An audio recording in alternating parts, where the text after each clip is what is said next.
So I'm kind of buzzing from the conversation I just had. I just got off of my weekly teachers class, and I'm just amazed by the depth of the inquiry. There's seasoned teachers who've been doing what they're doing for a long time. There's new teachers who just finished their training, and the kind of sharing and interaction, it's really supportive. People are taking inspiration and putting it into action in their own lives. And there's so few opportunities for yoga teachers to feel good about what they're doing. And very often it just seems like this bleak outlook. So to have an opportunity each week to connect and bounce your ideas off and get inspired is just invaluable. And we recently figured out some time schedule things that allow for people all over the world to be there live. A lot of folks are just listening to it on the replay or watching on the replay and getting a lot out of it. It's really just like my favorite thing. And you can get in on it. It's the J. Brown Yoga Weekly Teachers Class. You can find it at jbrownyoga.com.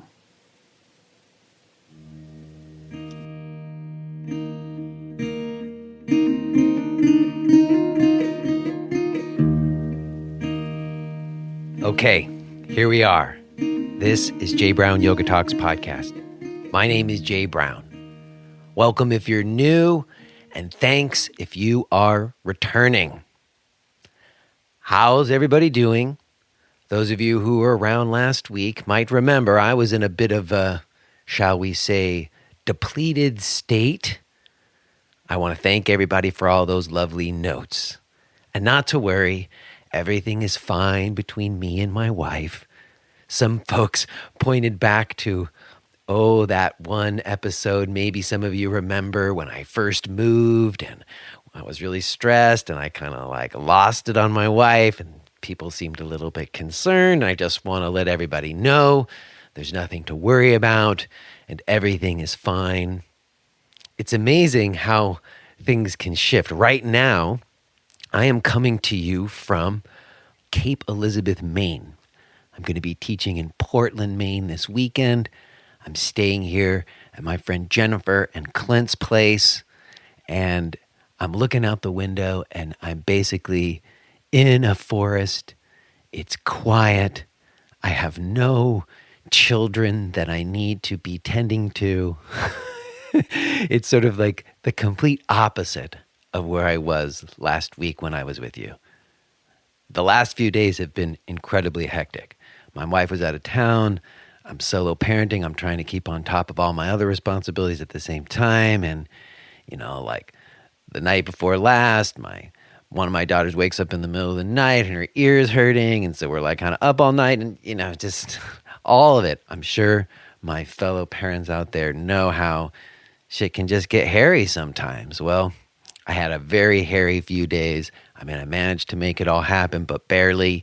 And then I drove for 6.5 hours last night. I got here in the middle of the night, went to sleep, and now I wake up, and here I am. And it's quiet. I have some time to myself, and just kind of exhale. Isn't that nice? Isn't that nice? And thanks be for this moment to settle. It's exactly what I needed before doing some teaching here in Portland, Maine this weekend. I was talking about that last week as well, about needing that time to get yourself in the right place before you do your work. Well, I am blessed to have it today, and I'm using just a little bit of it to do this with you. Today's talk with Norman Blair is very much along these lines about what yoga teachers need to do. He wrote a very interesting article recently about yoga teacher pay. I had never met Norman before this conversation.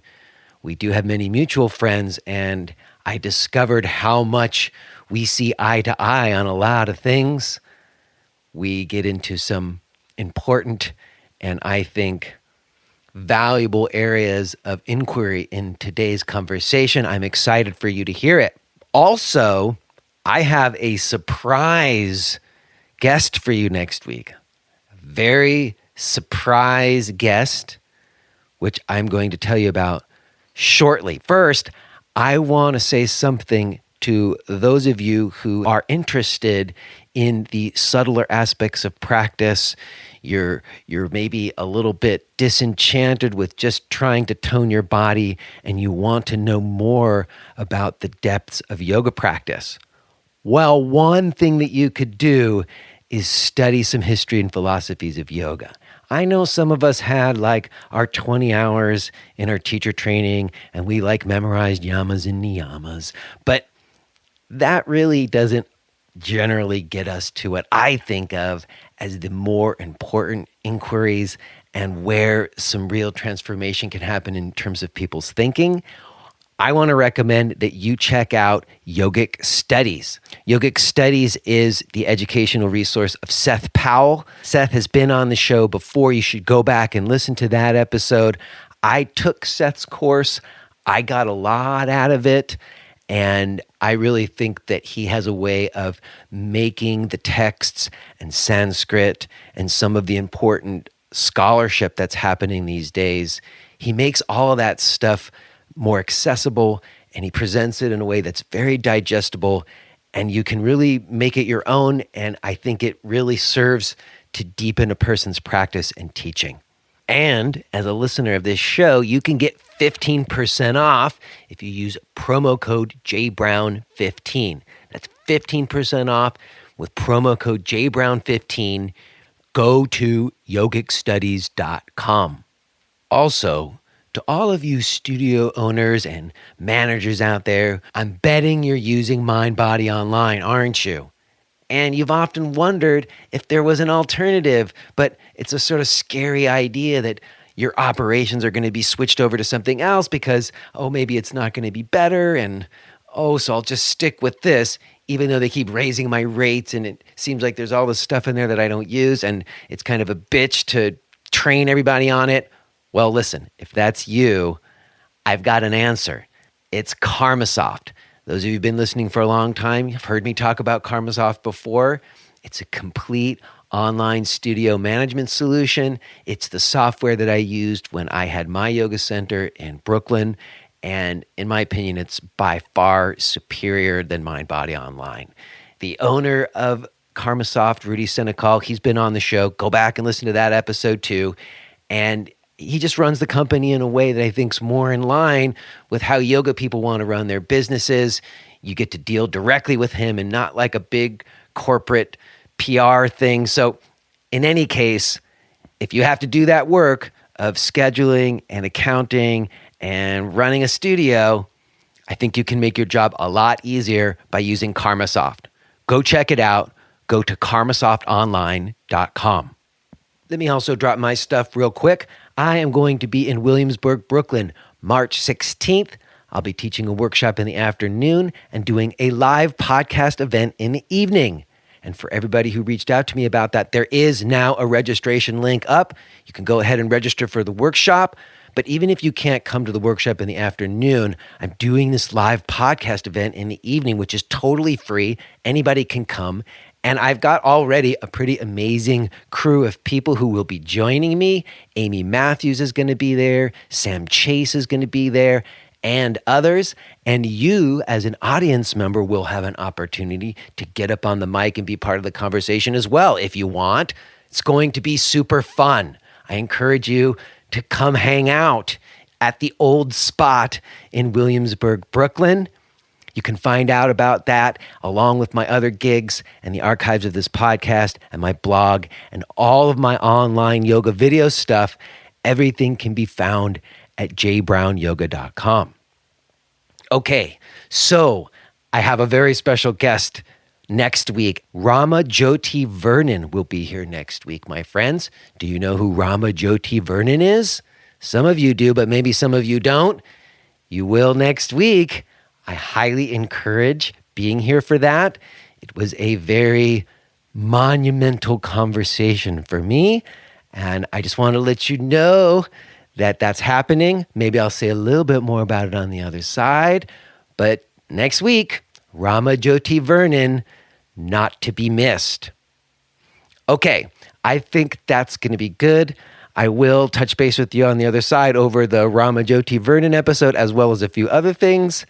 But for now, I'm going to get back to this time with myself and leave you to this conversation that I had with Norman Blair.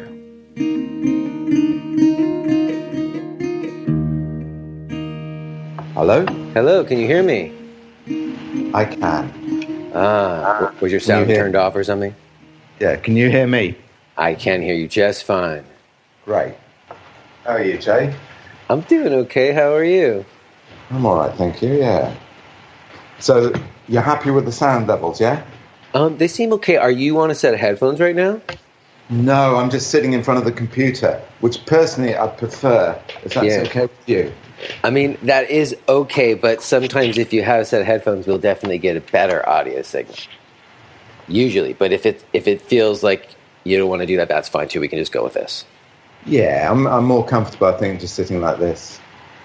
I'm a bit of a Luddite. It's funny that you say that, because I wasn't thinking that you were a Luddite. I was thinking that you were. No, I was thinking that you're very old school, like just getting ready to talk to you right now. And like I always, especially like something like you, I've never met you before. I think we have some mutual friends.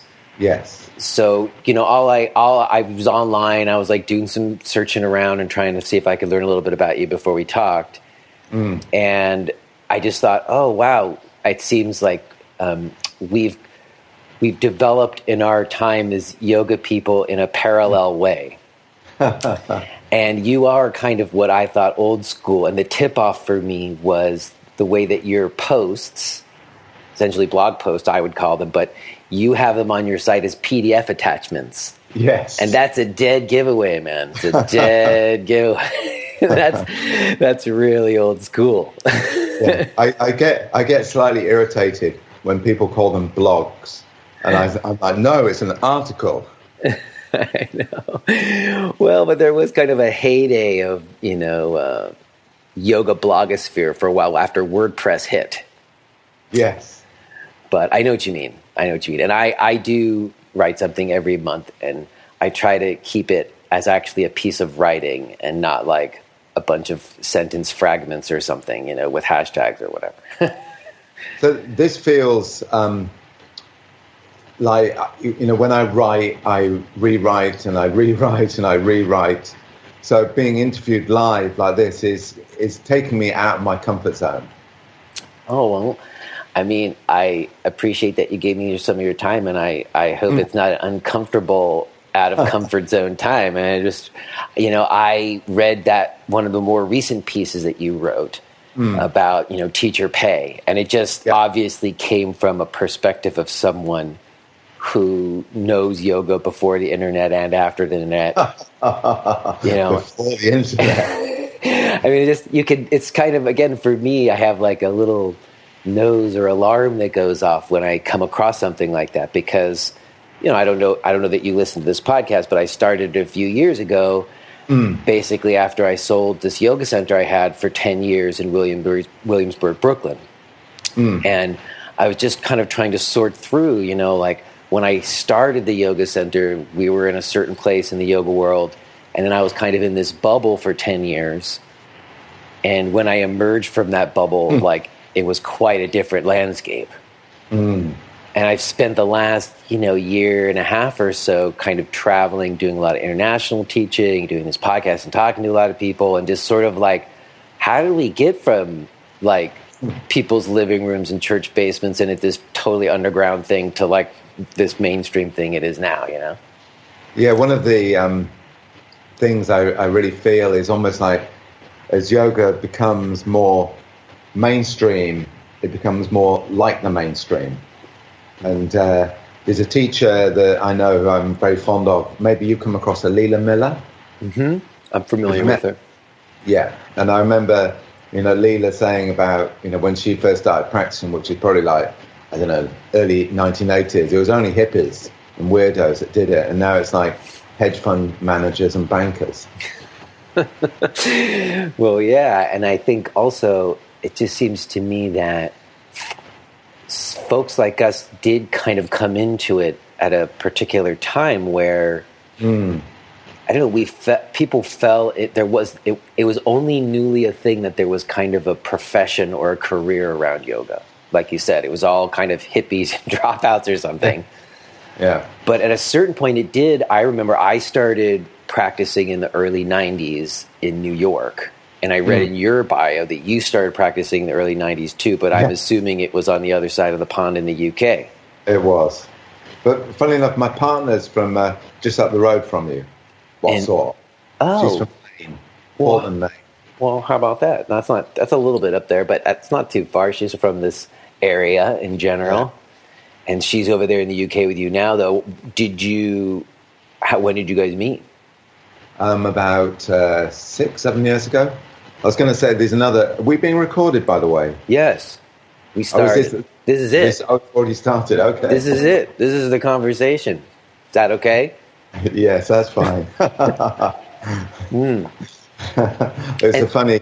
I remember seeing. I've done a lot of psychotherapy, and I remember seeing my psychotherapist, and I kind of bounced into her office, and she said, "How are you doing?" And it's a very English thing, this, and I said, "Oh, I'm fine." And she said, "Fine. That stands for fed up, insecure, neurotic, and empty." I was like, "Oh, thank you." Well, I don't know. I had got some recent feedback of people who said that I should let people know that I've started recording. Most people who listen to the podcast know that I always just start. But there's this moment just now where, like, you asked me, "Oh, are we recording?" And it's kind of my favorite moment because it means we have been having just a real conversation, which is always my goal. Just a chat. But as long as you don't feel like I'm like jerking you or anything like that, I certainly wouldn't have meant to do that. See, I started practicing in London in the early 90s. Yeah. And yeah, it's a strange trajectory, in those years. And it's funny, I've kind of been expecting for the yoga bubble to burst, like it's going to be Zumba or Pilates or this or that. And it just keeps on growing. It's fascinating, actually. Well, I think there are signs, maybe not so much in the UK yet, but I'm seeing signs of it bursting some over here. Like the teacher training numbers are all down.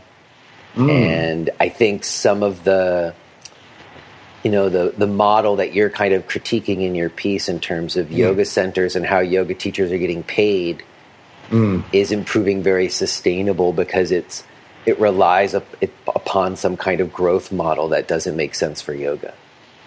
Because this is one of the points that I've been trying to make, that for some studios, and I want to be very clear that I know for smaller studios, like I say, I'm assuming the one that you were owning, it can be really, really tough out there.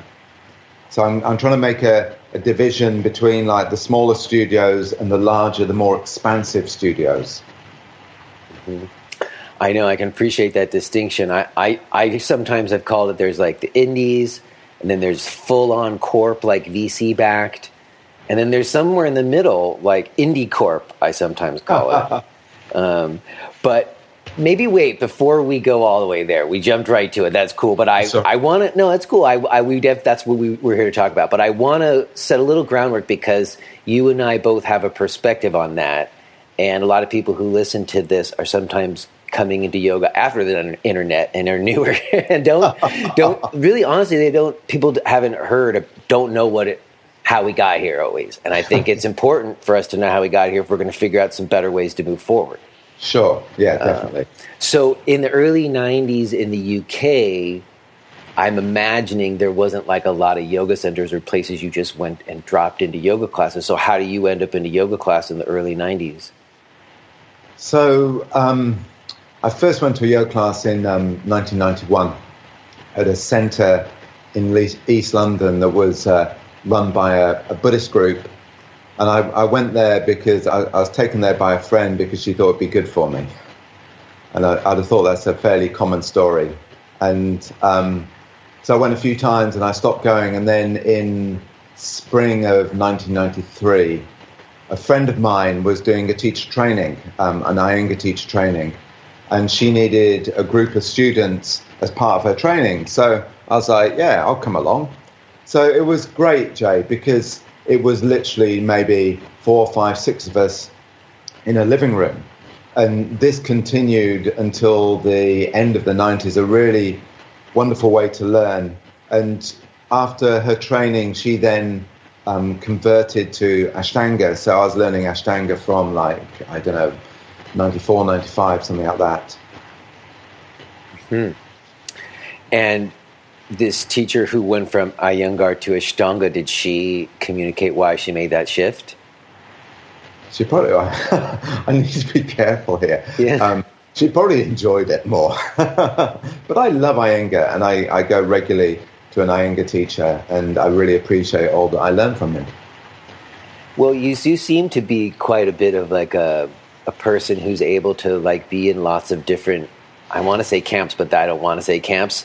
Like, I know you'll be in the Mysore room, you'll be in a Iyengar class, you're also a Yin teacher, so it seems like the Mysore room is much less these days, Jay. It's life in my mid-50s. Isn't that interesting? We can get to that, but I guess what I'm sensing is that from the beginning I'm similar. See, I thought so, because I never really landed or became very devotional to one particular school. I became very devotional to yoga in general. Yes. But not necessarily to a particular guru or a particular lineage tradition so much. That would be similar for me. I suppose if you want to talk about anything, I'm devoted to practice. So one of the most important elements of my practice is meditation.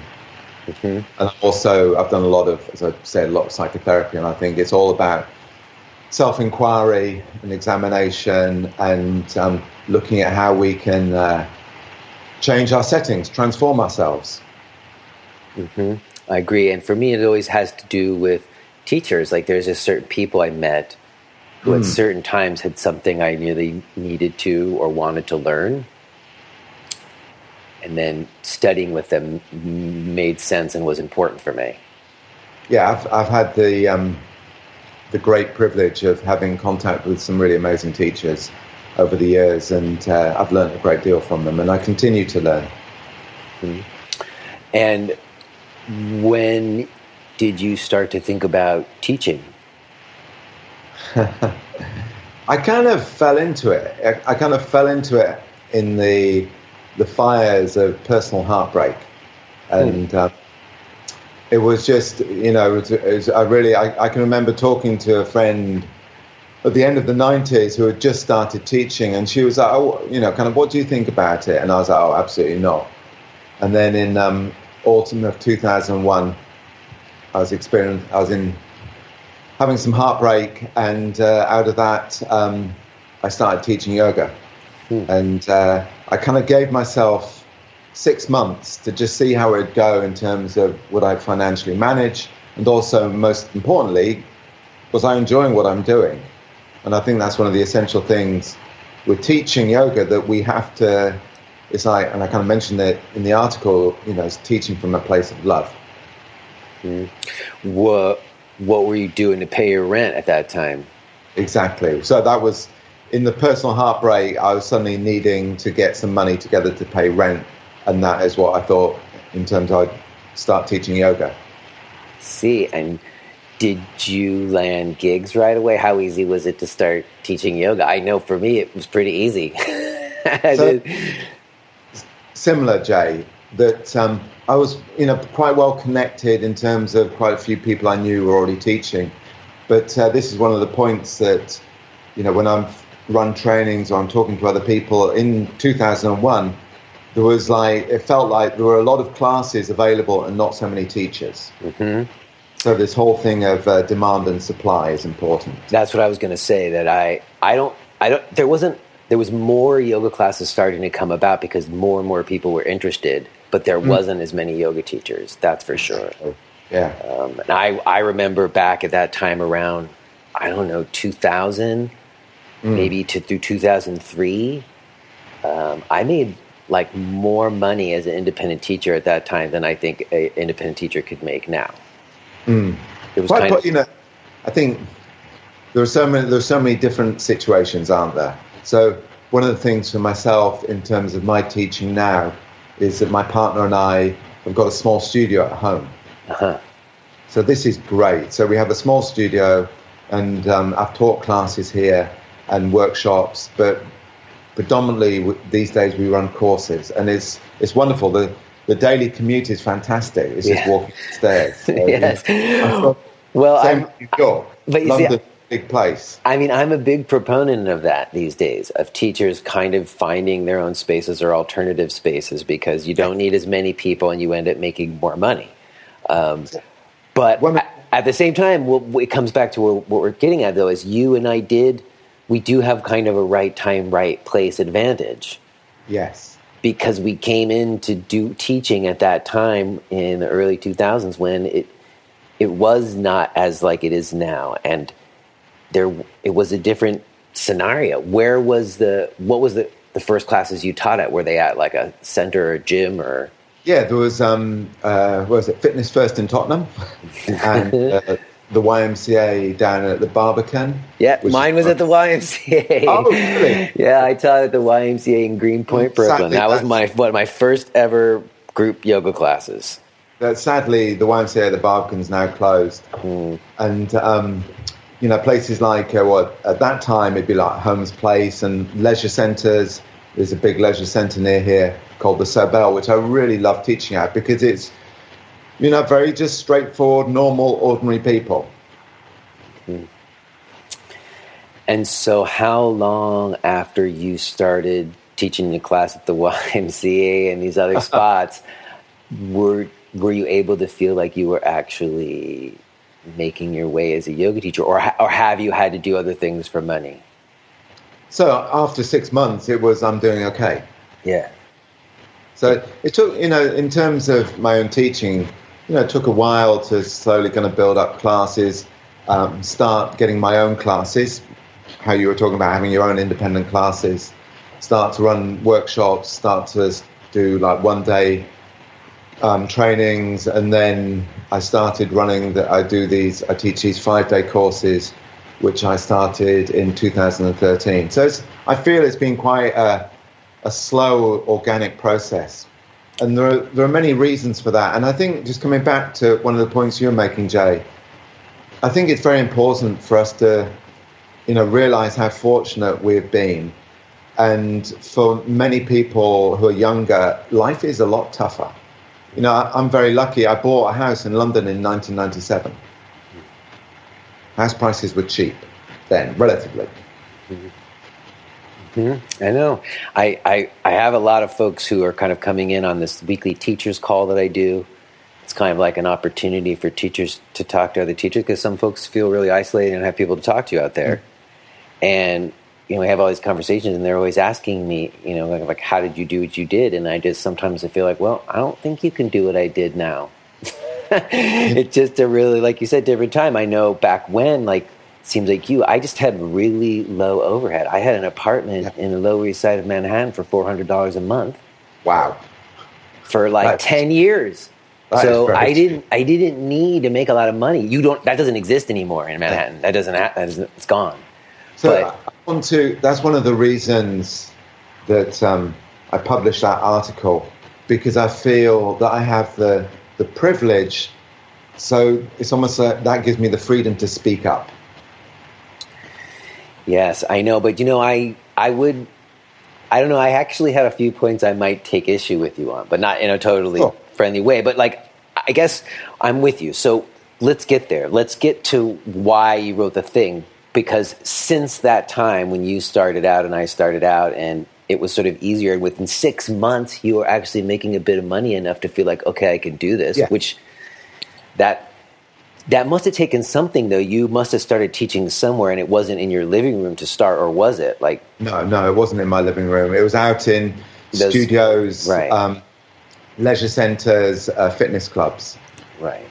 And so, and it boomed, and you could actually, I don't know, I was making, I don't know what the pay scales were back then. We always had like kind of a standard $15 base and then $3 a head. But there was no caps, and I would average maybe $50 or $60 a class, I would say, at the group classes. I was probably at least 2 or 3 years before I began teaching my own classes. So initially, if I'd be teaching at like a leisure centre, I might be getting paid £30 or £40 for a class, depending on how long it was. So if it'd be an hour and a half, maybe something like £40 a class. In the gyms like Virgin Active or Soho Gym, it might be something like 30, 35. And it was just set, it wasn't based on attendance numbers, it was just a set number. It was a set number. And so I was teaching full-time right from the start. Mm-hmm. So being in this kind of fortunate position of knowing quite a few other people, so of course, as you know, people need cover, people go away, so they're giving up their class, things get kind of passed around. Right. So I was very lucky. And you scored a couple of good slots probably, and then you just held it down and showed up every week and taught a good class. Yes. Yeah. Right. And then I don't know, what my sense is that you and I just stuck to it over years. Yes. And that, like you said, it was sort of a long growth period, not like an Instagram rocket to the top or something, To me, if I kind of reflect back, it feels a steady, organic situation, and that's also in terms of my own practice that, I'm not naturally, gymnastic in terms of like my meditation practice that, when people ask me how my meditation practice is, I'll reply distracted. It's just kind of putting our noses down and getting on with it.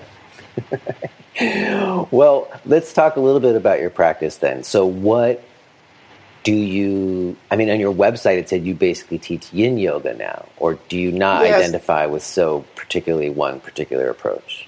I kind of work. I'd also teach Ashtanga on a Saturday morning, which I love teaching. But as I mentioned earlier, my Ashtanga practice is way less than what it used to be. My kind of version of yin yoga will be different from other people's version of yin yoga. And, in some ways, these labels can be the breeding ground for borders, for empires. It's just one of the things that I really like, and I talk about this sometimes when teaching, is like it's about teaching intimacy. So rather than like, oh, here's a brand, here's a label, it's like intimacy, so intimacy with ourselves, and hopefully by being more intimate with ourselves, we can become more intimate with what is around us. I couldn't agree with that more. I'm curious, but where would you say that you came to that through? Did you come to that through an Ashtanga practice? Because I didn't learn that from those particular traditions, what you just said. That came to me in more roundabout ways through like Desikachar teachings and like Krishnamurti influences, So, different paths, Jay. So I first went on a meditation retreat at the end of 2000, which was the Goenka style of Vipassana. I met Sarah Powers in 2002. So she's been a big influence on me. But there's a kind of combining together. And I appreciate that, because having dabbled in a number of different like approaches and styles over the years, I came to a similar thing, that it really ultimately is about intimacy. And I've used the same word. That's what I need most, personally. One of my favorite quotes is from a writer called Richard Bach. He wrote Jonathan Livingston Seagull, which is a kind of hippie classic of the 20th century. And he said in an interview, you teach best what you need to learn most. That's right. I think that's right for sure. I love it, because one of the things I really try and teach is patience, and by nature, I'm very impatient. And it also goes to something else that I've been talking a lot about, which is often there's all these conversations going on about, safety. In fact, I just talked to a bunch of people I think, who have started a Mayu Ashtanga organization, and there's all Scott and Jock and Emma. And Greg and those folks. Yeah. It'll post before this one does. I had a conversation with all of them. They were all together. Right. We're talking about, these new questions about consent and, and adjustments and all of these things that we're talking about. And I've really maintained that a lot of it comes down to the sensibility of the teacher, that you could teach Ashtanga forms in a way that have, all of those have consent and be about intimacy, or you could teach Ashtanga in a way that doesn't teach those things. I absolutely agree. And one of the things I'll quite often say in a class is in terms of, I sometimes call what I teach prop option yoga, which essentially means plenty of props and plenty of options. And I will quite openly say in a class that if you're with a yoga teacher and you ask the yoga teacher as a way of modifying this pose, or could they suggest an alternative, and that they say there are no alternatives, there definitely is an alternative, which is you leave the class sooner rather than later. Because it's unsafe to be in that environment where someone has neither the empathy nor the vocabulary to be able to offer options. See, but what you just described is not a traditional Iyengar or Ashtanga learning environment. I've never been to Mysore. You never... I practiced with Patabi Joyce in London a few times, maybe 3 or 4 weeks when he was here, but I've never been to Mysore. Mm-hmm. So you're a good example of somebody who's studied systems, but it's always been about your inquiry and practice, and you didn't give any authority over to any external hierarchical structures. So then then with all the stuff that comes out about these figures and their misgivings, you can potentially navigate your way and still know what you're doing as a teacher. I never called Patabi Joyce Guruji. Yeah. Even before what's come out. And, part of it, Jay, is my own kind of background in the 1980s. I come from an anarchist background, so it's like it's not looking for external authority figures. It's trying to work things out for ourselves and being open to other ideas. Mm-hmm. See, I feel like that too. When I first got to yoga, it was still had that flavor of, the kind of most radical folks. It was counterculture. It was like a counterculture move, and then somewhere along the way, it stopped being counterculture and became part of the culture. But we can keep waving the flags. Yes, I think you and I both are still doing our darndest. And I would say that, just going back to the other thing, and just for anybody listening to this, that you did write a very extensive statement about your feelings about everything that's going on with the Ashtanga community and the revelations. And I thought that was lengthy and speaks for itself. And I just point people to that. People listen to this and sometimes they say, like, if you don't ask the questions, then you become complicit. And just to say that you've answered those questions already and they can go see that for themselves. Thank you. And I guess that brings me to how along the way you and I both went from it being this kind of practice that we were doing, but then we did both make a determination, can I make a living out of this? Yes. And then we were able to, essentially, and we have still been able to, and I'm both sometimes wondering how did that happen? So part of it was that we rode a wave, as we said, right time, right place. Yes. And, I just think that it has gotten harder for kind of folks to come up as yoga teachers. And maybe that's partly because of there now not being a shortage of yoga teachers. When do you remember feeling like yoga became something different? And did you ever think about trying to be more mainstreamy or something?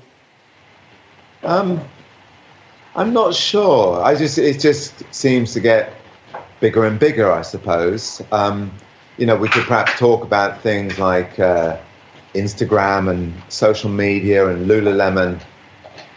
But things happen, don't they? Mm-hmm. When my partner and myself moved into this house, it was her suggestion of doing a loft conversion. She said, we can have a yoga studio. So it's kind of, things happen by chance. Good, I'm very grateful for them. Well, that was a good move, having your own little space like that. It's extremely good mood. Because that's what I've been sort of telling people nowadays, is that actually what was working maybe 5 years ago when people were talking about doing Instagram campaigns doesn't work anymore. Yeah. And actually getting more followers doesn't actually mean making any money.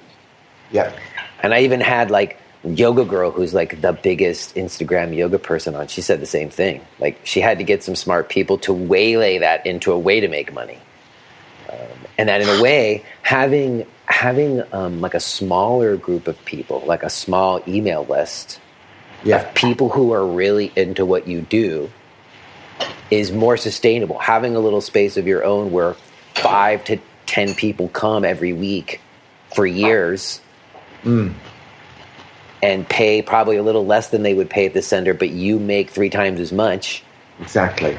That's a way more sustainable situation than running around and teaching 15 to 20 classes a week everywhere.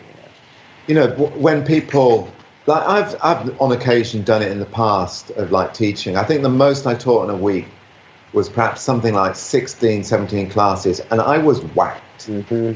It's a lot of energy. And, what I talk to people when they're on trainings is that, I remember the days when I was working in an office, and admittedly, this is the 20th century, but it was like, you kind of do a bit of work, then maybe you find a friend, then maybe I go outside and read the paper, come back, do some more work. Whereas when we're teaching for an hour and a half, and it's like such a level of concentration. And then we're also in this field of all these psyches coming in. And it's like, it's challenging, it's demanding. And if you're teaching... If you are hearing this message, then you're listening to the free version of Jay Brown Yoga Talks. To hear the rest of our conversation, please subscribe to Podcast Premium at jbrownyoga.com/premium.